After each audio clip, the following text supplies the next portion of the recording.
Hello friend, welcome to Stories by Tocci. We bring you interesting folk tales. Please don't forget to hit the like button, please share, and don't forget to subscribe to my YouTube channel. Thank you for doing so. Now let's get into the story. The food was already cold when Brenda dropped her fork. It had been waiting longer than it took to cook.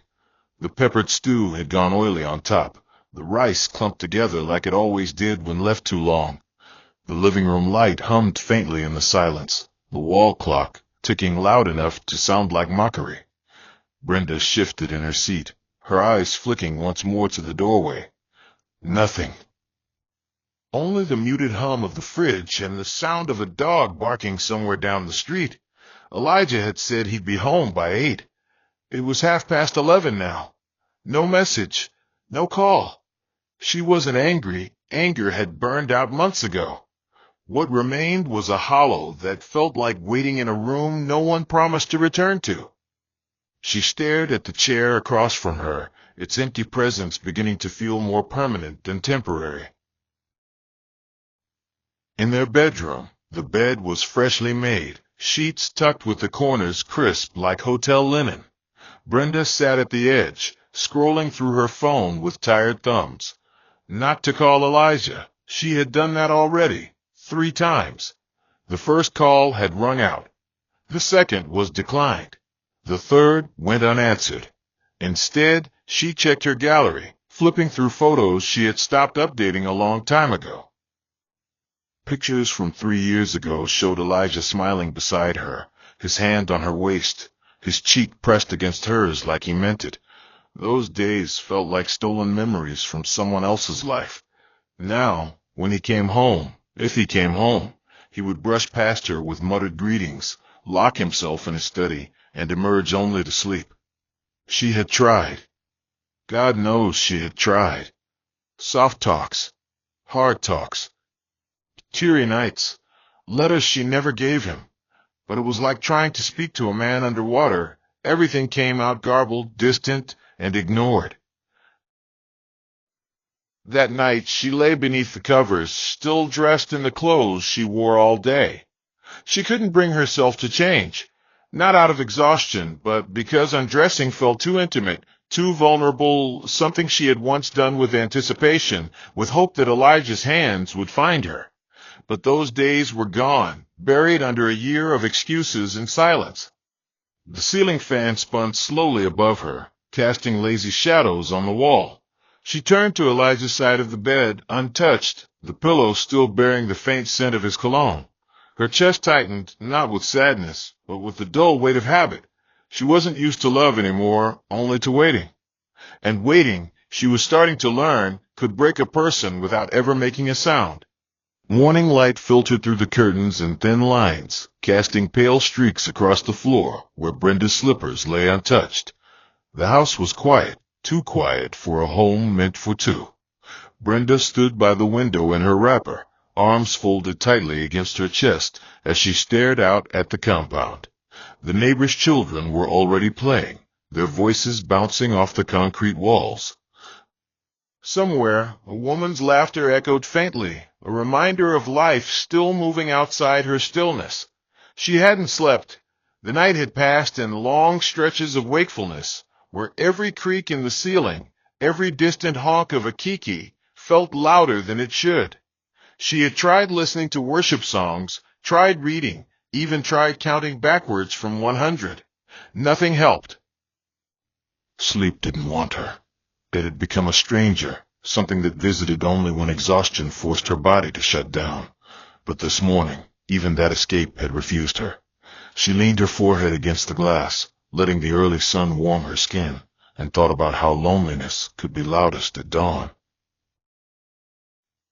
Brenda moved through the house like a ghost, sweeping, dusting, rearranging throw pillows, adjusting curtains that didn't need adjusting. The sound of her chores filled the void Elijah's absence had created. She took extra care with the wardrobe, folding and refolding his shirts like she used to when they were still new to marriage. She found an old cufflink at the bottom of the drawer, one from their 3rd wedding anniversary. She turned it over in her palm, her thumb brushing the tiny silver square before placing it back gently. Later, she boiled water for tea, but never drank it. Her appetite had faded gradually, not with force, but with consistent disregard. She knew she should eat. She knew she should call someone, her sister, maybe her cousin in Asaba. But she didn't want to talk. She didn't want to explain the quiet way a marriage dies, not from a single blow, but from 100 small wounds, each one ignored. She sat at the edge of the bed, feet brushing the floor, holding her cup of cold tea, and let the minutes pile up like folded laundry no one would wear. By afternoon, Brenda opened the old box where she kept her journals, the brown leather-bound ones she'd filled over the years, each with her neat handwriting and careful words. She pulled out the most recent one and began to write. Slowly.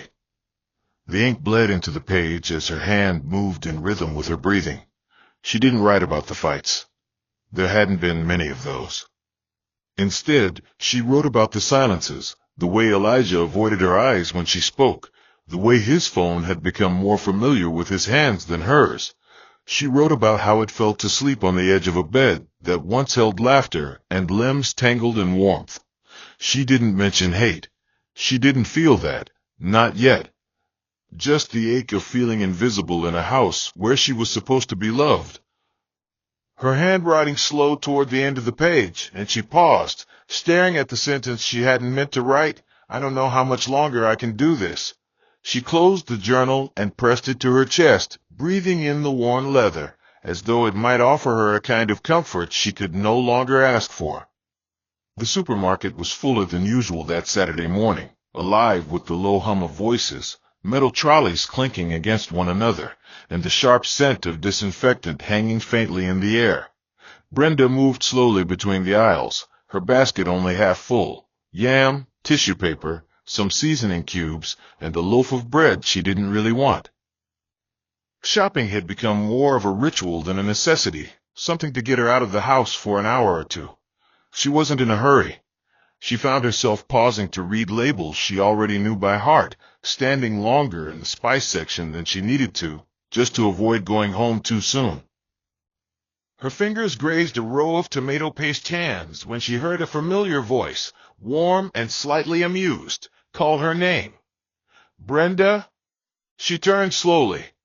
Standing by the biscuit shelf, holding a packet of digestives, was a face from her past, sharper jawline, fuller beard, but the same knowing eyes. Ezekiel. For a second, time folded into itself. Her lips parted, but no words came out, only a startled breath as she took in the man she hadn't seen in years. They stood in that aisle longer than they should have, neither in a rush to pretend their reunion was ordinary. Ezekiel was dressed simply, black jeans, a white t-shirt, and a watch she remembered him saving up for back in university. He looked like someone who had grown into himself, more grounded, more certain. His voice carried that same gentle authority it always had, the kind that made you feel listened to without trying. They talked awkwardly at first, then with ease, about where life had taken them. He told her he had just returned to Nigeria from South Africa, settling back for good after years of work and wandering. He asked how she'd been, and Brenda hesitated, choosing the safer answer. "I'm okay," she said, forcing a soft smile. She didn't say that she hadn't felt okay in months. She didn't say her husband's absence had begun to echo louder than his presence. Ezekiel didn't press, but something in his eyes lingered, a quiet recognition of truths left unspoken. Before they parted, he reached for his phone and asked for her number. She gave it without thinking. It felt too natural, too effortless, like reopening a window that had once been sealed shut by circumstance. The rest of her shopping blurred. She moved through the checkout line distracted, barely aware of the cashier's voice or the beeping of scanned items. Her thoughts were caught somewhere between past and present, anchored by the warmth of that unexpected encounter. When she got into the car, she sat behind the wheel for a while before starting the engine. Her phone buzzed. A message from Ezekiel. "It was really good to see you again, Brenda. You looked peaceful." She stared at the words for a long time, heart quietly trembling. No one had called her peaceful in a long time, not even herself. She leaned back into the seat, eyes closing briefly, not to cry or smile, but to remember. And for the first time in months, the thought of someone reaching out didn't feel like intrusion. It felt like air, like something gently tapping on a door inside her that she didn't know she had locked. Brenda sat on the edge of the bed, phone in hand, staring at the chat thread that had grown longer each day. Ezekiel had a way of filling silences with ease. His messages were light, thoughtful, never overbearing. At first, their conversations were spaced out, quick check-ins, short updates, a memory here and there. But slowly, the gaps began to close. He asked questions Elijah never had, about her writing, about what made her laugh, about where she saw herself in 5 years. She found herself replying faster, writing longer. Some nights, she waited for his messages without realizing it. Other nights, they spoke over the phone, voices low and deliberate, as though the world outside might overhear something sacred. Ezekiel spoke about books he was reading, places he had visited, and sometimes things he had never healed from. Brenda listened, then responded with stories of her own, not always happy ones, but honest. The sound of his voice wrapped around her like a familiar cloth, warm, patient, and steady in a way she had forgotten existed. It wasn't until the 3rd week that he asked to see her again, not at a restaurant or cafe, but at his house. "Nothing fancy," he had said. "Just you, me, and maybe some jollof if I get it right." Brenda hesitated, not because she didn't want to go, but because she did. Too much. She stood in front of her mirror the morning of the visit, smoothing down a simple gown, her mind juggling nerves and anticipation. She told herself it was just lunch with an old friend, that nothing had to happen, but her pulse betrayed her. By the time she reached his front door, a neat, quiet bungalow with potted plants framing the entrance, her breath caught in her throat. Ezekiel greeted her with a wide smile, dressed in a blue polo and barefoot on the tiled floor. The house smelled like onions and grilled fish, the kitchen alive with the soft clatter of plates. They moved around each other like people rediscovering rhythm, talking, teasing, cooking side by side. When he reached over to help her stir the pot, their fingers brushed, and neither of them pulled away. After lunch, they drifted into the living room. The television was on mute, playing an old comedy neither of them watched. They talked about everything and nothing. Childhood, regrets, how quickly time steals the softness from people. Brenda laughed more in that one afternoon than she had in months, but the air between them grew still, charged with something unnamed.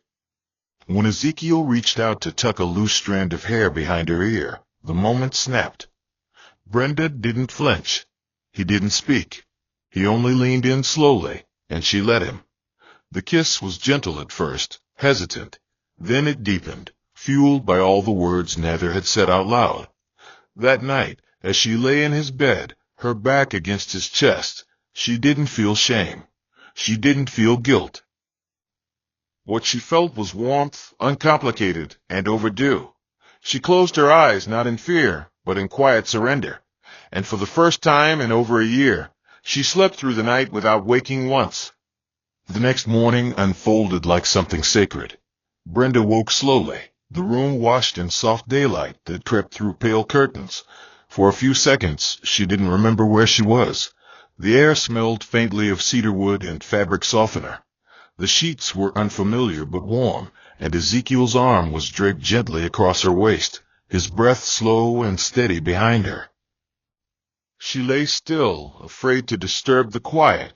Her eyes scanned the ceiling, her thoughts moving sluggishly through the fog of what had just happened.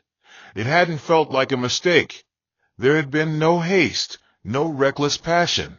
It had been soft, deliberate, almost reverent. She turned slightly to look at Ezekiel's face, peaceful, eyes still closed. In that moment she envied his ease, his stillness. Her fingers curled against her stomach, unsure whether to feel comfort or conflict. The guilt hadn't arrived yet, Only a strange, aching calm had settled into her bones, as though her body had remembered what it meant to be touched with care. They got up late, dressed in silence that wasn't awkward but thoughtful. Ezekiel offered her breakfast, tea, toasted bread, leftover jollof, but Brenda declined. Her appetite hadn't returned. They sat side by side on the couch, their shoulders brushing. Outside, the world moved normally. Buses honking, children playing, a neighbor yelling at a hawker. But inside, everything felt changed. Ezekiel looked at her for a long time before finally speaking. "You don't have to explain anything," he said gently. "I know life is layered." Brenda nodded, grateful. They didn't talk about Elijah. They didn't talk about what would come next. When she stood to leave, Ezekiel walked her to her car. He didn't ask her to stay. He didn't say goodbye like someone who expected this to be the end. And as she drove away, her fingers gripped the wheel tighter than usual, her heart thudding in ways that felt both terrifying and alive. A part of her wanted to turn around. Another part wanted to disappear into the simplicity of that moment forever. But most of all, she wanted to feel again. Not just with her skin, but with her soul. In the days that followed, everything around Brenda appeared louder. Every phone buzz, every door creak, every silence between her and Elijah. She moved through the house like someone trying not to disturb the dust, careful, quiet, and alert. She caught herself smiling at nothing, then quickly straightened her expression. At work, she zoned out in meetings. At home, she stayed in the kitchen longer than necessary. Her journal remained untouched, her thoughts too tangled to put on paper. But each night, when the house went still and Elijah lay in bed scrolling through his phone, Brenda would slip into the bathroom just to read Ezekiel's messages. They weren't romantic, not directly. Just thoughtful, timely, filled with small kindnesses that nourished the version of her no one else seemed to notice. And somewhere in her chest, buried deep beneath the caution and consequence, grew a desire that frightened her, not just for Ezekiel, but for the woman she became when she was with him. A woman who didn't whisper when she spoke. A woman who didn't flinch when she laughed. A woman who wanted more than survival. The rain had started in the early hours of the morning, a steady rhythm tapping against the bedroom windows as Brenda moved through her usual routine. She had left her phone charging on the nightstand, the screen dim, quiet, unbothered. She didn't hear the message arrive, didn't notice Elijah's gaze shift toward the device when it vibrated with a soft buzz. He had been unusually still that morning, sitting on the edge of the bed, already dressed in his usual tailored shirt and dark trousers.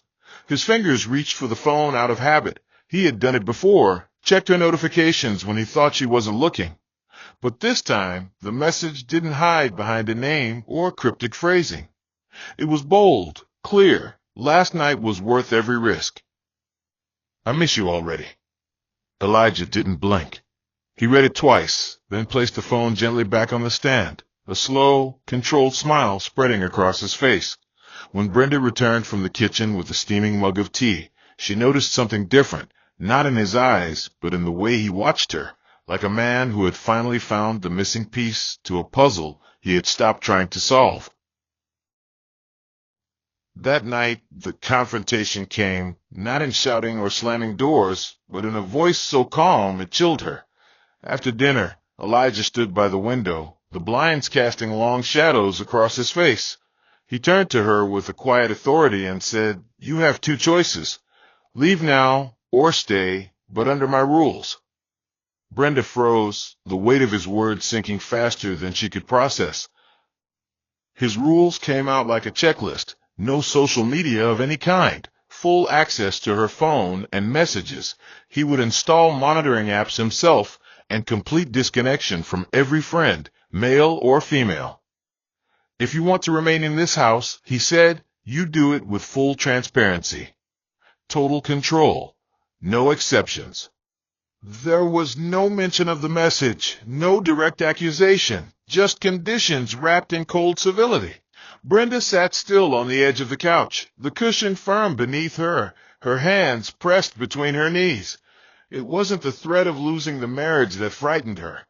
It was how easily Elijah had turned her private ache into a transaction, how calm he was, how little emotion lived in his voice. In that moment she nodded, not out of agreement, but because she didn't know what else to do. Days passed, then weeks. Her phone, once a small symbol of freedom, now felt like a surveillance device.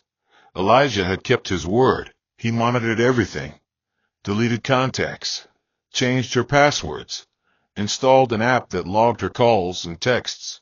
And while he didn't yell or raise his voice, he began to weaponize his silence in crueler ways. He'd pass her in the hallway and mutter words like deceiver or ungrateful, sometimes loud enough to hear, sometimes just under his breath. At night he would lie beside her and turn his back, only to throw a comment into the air. Was he better than me? Or, you think I didn't see this coming? As though the answer could somehow ease his own guilt. Brenda tried to disappear into the corners of the house. She cleaned more, cooked more, stayed busy. But nothing was ever enough. Elijah didn't want an apology. He wanted to bruise her with words she couldn't defend against. Each sentence chipped at her slowly, and each morning she woke up feeling smaller. Not because of what she had done, but because she had believed, even for a moment, that she deserved something better. The walls had begun to feel narrower. Each room, once filled with traces of comfort, now echoed with the sharp edges of restraint. Brenda moved through the house like someone passing through a museum of her former life, touching nothing, leaving no fingerprints, careful not to disturb the thin layer of control Elijah had spread over everything. Her phone remained locked in his drawer at night, returned only after sunrise, monitored and dissected like a suspect under watch. He no longer asked questions. He just assumed, accused, and confirmed whatever suspicions lived in his mind, whether they were true or not. Brenda no longer tried to prove her innocence. What was the point? Her freedom wasn't just gone. It had been recast as a privilege she no longer earned. Elijah watched her with the steady silence of a warden, and every once in a while he would make remarks that reminded her she was no longer a wife, but a trespasser in her own life. She stopped calling her sister. Even replying to old friends felt dangerous. Once, her childhood friend Ifioma had sent a simple voice note checking in, and Brenda deleted it before the message could be heard, her heart pounding with the fear of being caught in a harmless connection. She spent more time in the kitchen now, not because she loved to cook, but because the noise of pots and boiling water gave her moments where she could think without interruption. Elijah didn't stop her from leaving the house entirely, but he always asked where she had gone, who she saw, what she wore. The questions weren't angry. They were cold, methodical, like a checklist meant to tighten the leash. And every time Brenda answered, she felt like a child being inspected for stains she couldn't see. Her world shrank slowly. No conversations, no laughter, no spontaneous thoughts she could share.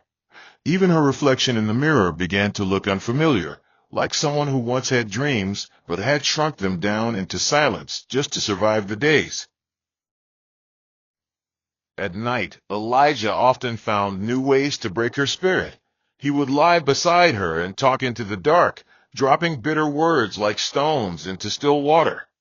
"You'll do it again, won't you?" he would murmur. "That's who you are now." Sometimes he'd lean in closer just to whisper, "You're lucky I didn't send you away." Brenda didn't cry anymore. Her tears had dried in the well of exhaustion. Instead, she stared at the ceiling, counting the tiny specks in the plaster as though they might give her answers. Her thoughts no longer spiraled in regret, but in resignation. She wasn't sure who she was trying to protect anymore, herself, her dignity, or the ghost of the woman she used to be. The weight of staying had begun to crush her in quiet increments. But deep beneath her stillness, something stirred, something faint and persistent. It wasn't rebellion. It wasn't rage. It was the slow, aching realization that if she didn't reclaim her life soon, there wouldn't be enough of her left to salvage. It happened on a Sunday evening. The air was thick with the scent of fried oil and onions from neighbors' kitchens, and the soft clatter of spoons against metal plates echoed faintly through the compound. Brenda had just finished setting the table, though her appetite had vanished hours ago. She stood by the sink rinsing a glass when Elijah walked in, muttering something under his breath. She turned, not quite catching it, and asked him to repeat himself. He didn't raise his voice. He didn't need to. "You're just a used thing now," he said, his words deliberate, heavy with the venom of someone who had been waiting to wound. Brenda dropped the glass into the sink, not from rage, but from the sudden shaking in her hand. The clatter rang out louder than it should have, and the silence that followed stretched impossibly long. Elijah didn't flinch. He simply walked past her, pulled out a chair, and began to eat, as if he hadn't just stripped her dignity bare with a single sentence.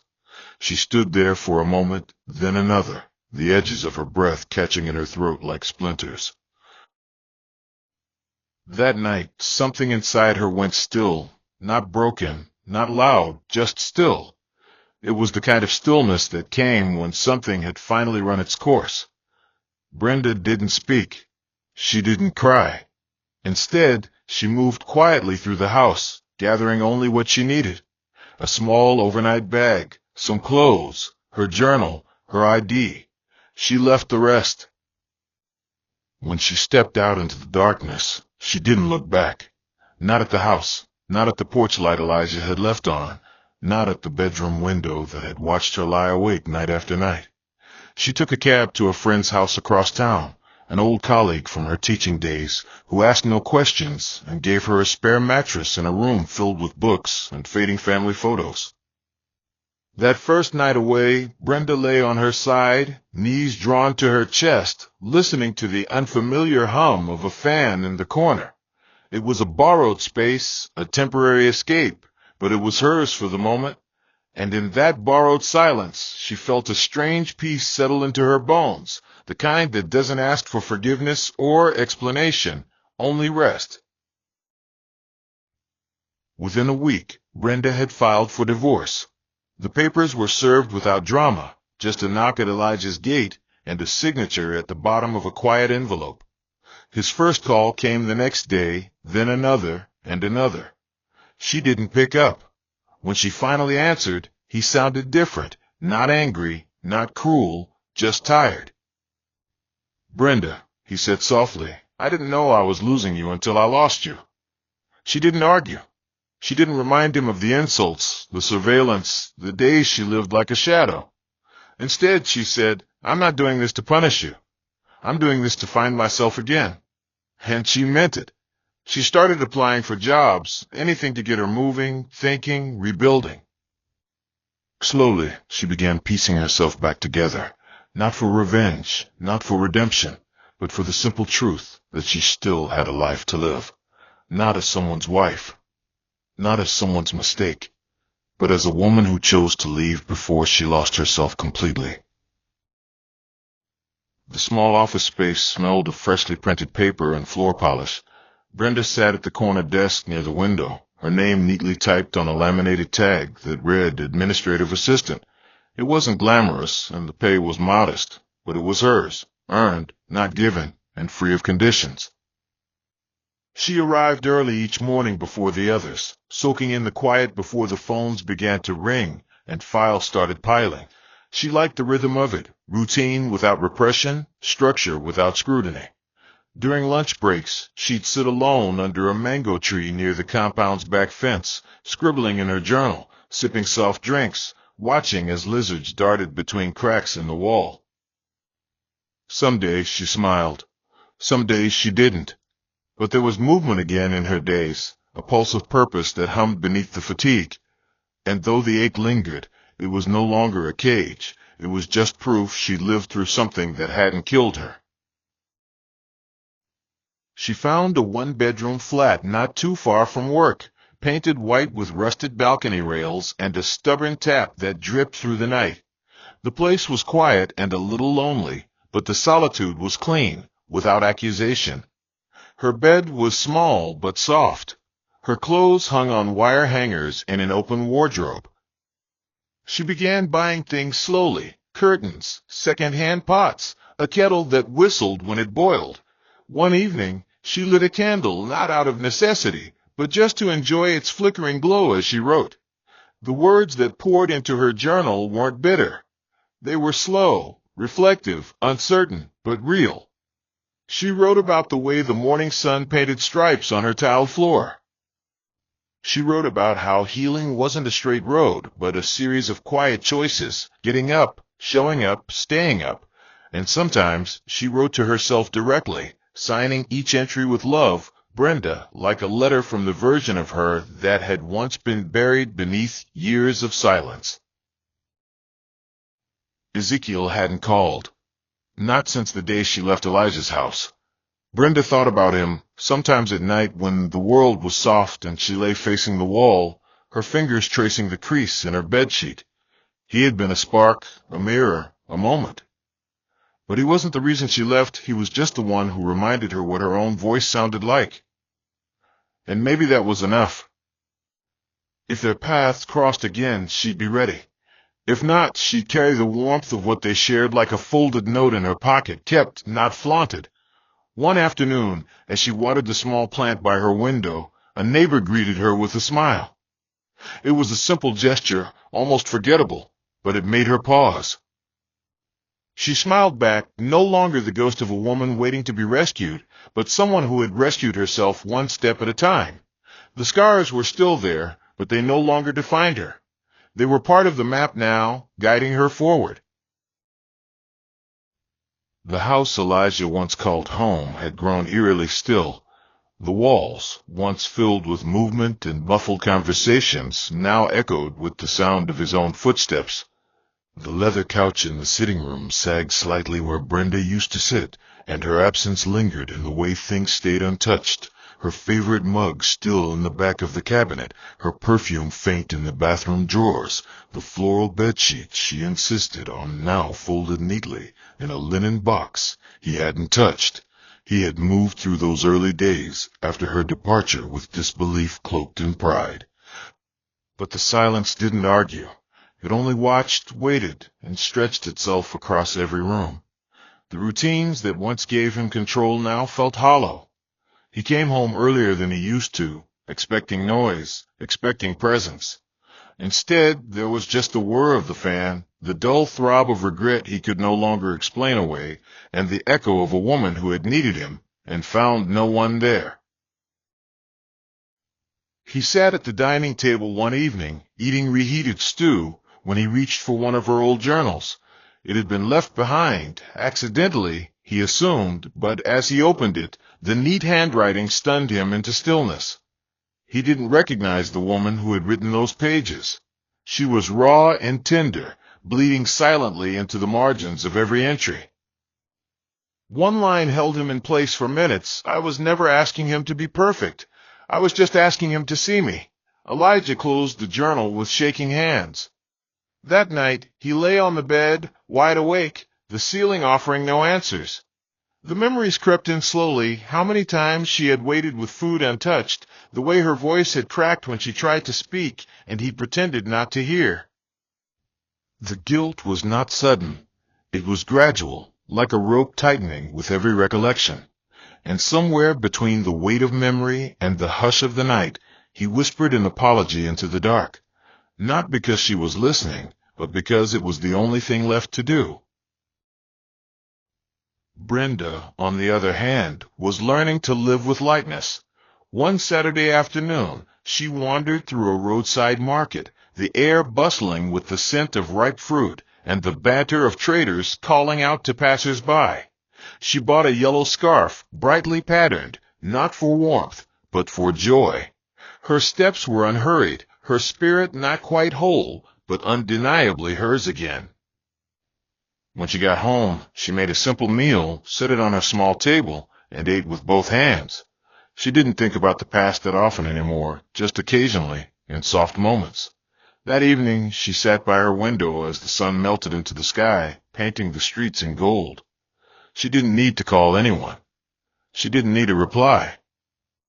She just needed this, The quiet assurance that she had survived the kind of love that asks you to shrink and chosen instead the kind of peace that lets you grow. The future stretched ahead, uncertain, unpromised, but hers. And for the first time in years, that was more than enough. Hope you enjoyed this interesting story. Please don't forget to like, share, and subscribe to my channel. See you again in my next story.